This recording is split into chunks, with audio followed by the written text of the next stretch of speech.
हाँ तो फ्रेंड्स, कैसे हैं आप लोग? उम्मीद है अच्छे होंगे। कल मैंने एक मूवी देखी थी, छावा।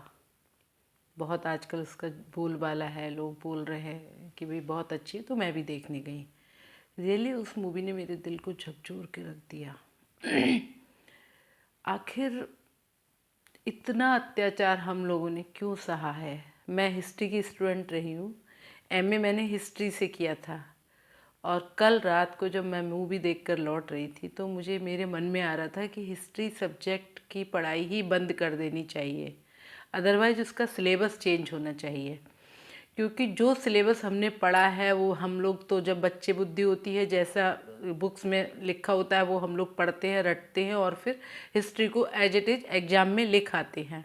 वही हमने किया, क्योंकि मार्क्स पाने थे तो उनकी प्रशस्ति में हमने खूब याद किया, लिखा।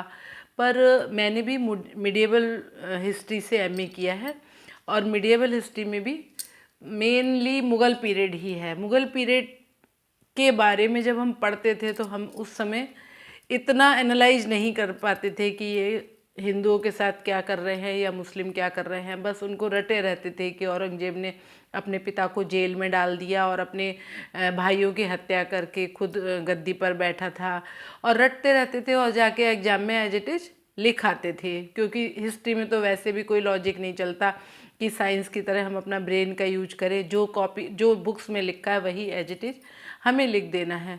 बट कल हमें ये सोच के बहुत दुख हुआ कि हमने हिस्ट्री पढ़ के अपने जीवन के वो कीमती क्षणों को, कीमती समय को क्यों बर्बाद किया। आखिर हिस्ट्री में ऐसा क्या है जो यूपीएससी पीसीएस के लिए ह्यूमैनिटीज़ के सब्जेक्टों में हिस्ट्री सबसे ऊपर आती है? मुझे समझ नहीं आता। अब आज की यूथ को अगर ये पिक्चर देखनी है, देखने के बाद हिस्ट्री का बायकॉट कर देना चाहिए, वरना गवर्नमेंट से ये अपील करनी चाहिए कि इस यहाँ पर हमें मराठाज, महाराणा प्रताप और ऐसे लोगों को पढ़ा, हमारे जो हिंदू समाज के राजा महाराजा हुए उनकी हिस्ट्री बनानी चाहिए, और इन बुक्स को बिल्कुल ख़त्म कर देना चाहिए, नेस्तनाबूद कर देना चाहिए। जिनकी इनकी हम एप्रिसिएशन में हम कि अकबर महान, बाबर महान, इनको हम पढ़ते हैं, क्या अकबर महान है उसमें लिखा होता है, ग्रेट अकबर चैप्टर होता है, किस एंगल से वो ग्रेट हैं। तो कल जो मूवी देखी वाकई उससे मन बहुत दुखी हुआ, बहुत आहत हुआ कि, और मैं तो ये कहना चाहूँगी कि हिस्ट्री सब्जेक्ट को गवर्नमेंट को बंद करना चाहिए, और यदि बंद नहीं है, हिस्ट्री सब्जेक्ट की ज़रूरत है, क्योंकि हिस्ट्री रिपीट्स इटसेल्फ। हिस्ट्री पढ़ने के ये फ़ायदे हैं कि हमें पुरानी चीज़ों से कुछ सीखने को सबक मिलता है, और वो एक्सपीरियंस को हम अपने जीवन में अप्लाई करें या ना करें तो वो समझ मिलती है। बट अगर ऐसी हिस्ट्री ही हम जीवन भर पढ़ते रहे, सदियों से तो हम लोग पढ़ते आ रहे हैं, तो अब तो कहीं गवर्नमेंट को कोई स्टेप लेना चाहिए कि यहाँ पे चेंजिंग की बहुत ज़्यादा ज़रूरत है, सख्त ज़रूरत है।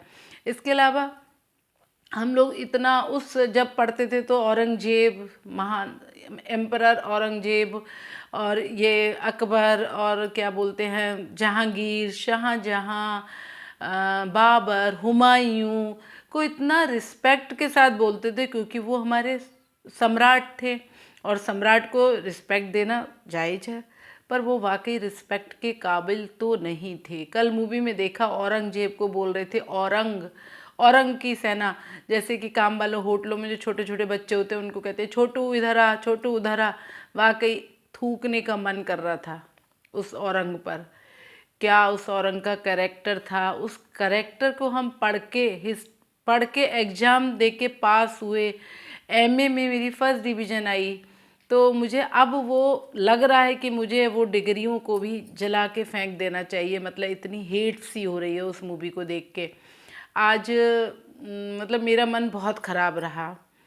दूसरी बात ये है कि आप ये सोच के देखो कि हम ये जो पढ़ रहे हैं वो क्यों पढ़ रहे हैं, किसकी प्रशंसा के लिए पढ़ रहे हैं। संभाजी महाराज के सारे सीन मतलब झकझोर देने वाले थे, और उनका देश प्रेम, देशभक्ति देखकर मन बहुत खुश हुआ। आखिर हमें मराठाओं से कुछ तो सबक सीखना चाहिए। हम लोग आज राजनीति में मतलब वंशवाद की राजनीति कर रहे हैं और अपने बाद और इस तरह का मतलब देश के लिए हम नहीं करना चाहते हैं और अपने अपने लिए पैसा बनाना चाहते हैं। लेकिन संभाजी महाराज का मेन मकसद ये था कि भाई उनको अपने देश को, अपनी मराठा साम्राज्य को बचाना था। वहाँ हमें एक सबक लेने की ज़रूरत है। मुझे तब बहुत अजीब सा फील हुआ था जब संभाजी महाराज को चेन में बांध दिया था। लास्ट में जब उनको सरेंडर करना पड़ा और ये औरंग की सेना उन पर हावी हो गई थी तो उनको बांध के और ले आया गया था औरंग ने अपने एरिया में। तो वहाँ पे जो है उनको इसने औरंग ने उनके हाथों के नाखूनों को निकलवाया गया, लेकिन संभाजी महाराज ने तब भी उफ नहीं की। बाकी बहुत दर्दनाक मंजर था। और उसके बाद उन्होंने नमक, पूरा शरीर तो घाव से भरा हुआ था क्योंकि काफ़ी लड़ाइयाँ कर चुके थे वो, जितना ज़रूरत से ज़्यादा वो अपने देश के लिए लड़ते रहे, लेकिन एट लास्ट उनको कैद में वो चले गए। तो उनके पूरे घाव पे, पूरी बॉडी पे नमक छिड़क दिया गया, नमक डाल दिए गए, नमक के बड़े बड़े डेले लगा दिए गए थे। उसके बाद उन्होंने वो सिर्फ उनके हाथ पैर तो बंधे हुए थे चेन से, मोटी मोटी चेन से, लेकिन वो मुंह से फिर भी बोल रहे थे और अपने देश के लिए, अपने मराठा समाज के लिए और अपने लिए वो मतलब अपने समाज को बचाने के लिए वो भरसक प्रयत्न कर रहे थे। तो उसके बाद उनकी औरंग की बेटी रजिया नाम था, क्या था नाम, औरंग की बेटी ने बोला कि भाई इनकी जीभ निकाल देनी चाहिए ताकि वो बोलना भी बंद कर दे। उससे पहले उनकी आंखें निकाल दी गई। आंखों के निकालते टाइम पर भी हमारे संभाजी महाराज बिल्कुल भी उन्होंने आंखें बंद नहीं की, बिल्कुल भी नहीं डरे। इवन जो निकालने वाला व्यक्ति था, लोहार जो भी था, वो उसने तब भी कहा उनसे, साहब अब तो आंखें बंद कर लो, कुछ तो मतलब आपको भी डर लग रहा होगा। लेकिन वो बिल्कुल निडर थे। उनकी निडरता देख वाकई काबिले तारीफ़ है, ताली बजाने वाली थी। एक जगह एक डायलॉग आया था कि संभाजी महाराज जब अभी कैद नहीं हुए, उससे पहले बीच मतलब पिक्चर के मिड में, कि वो बोल रहे थे कि जो है शेर का बच्चा छाबा, शेर के बच्चों को छाबा कहते हैं, इसीलिए इस मूवी का नाम भी छाबा ही पड़ा है। शेर का बच्चा छाबा का आज जब औरंग की सेना संभाजी महाराज के मराठा साम्राज्य पर अटैक करने के लिए आई है, उस समय उन्होंने बोला कि शेर का बच्चा छाबा का आज कुत्तों के पिल्लों पर थूकने का मन कर रहा है। वाकई ये डायलॉग बहुत अच्छा लगा। वाकई वो लोग कुत्ते ही थे और उनका ये डायलॉग सच में बहुत ही अच्छा था।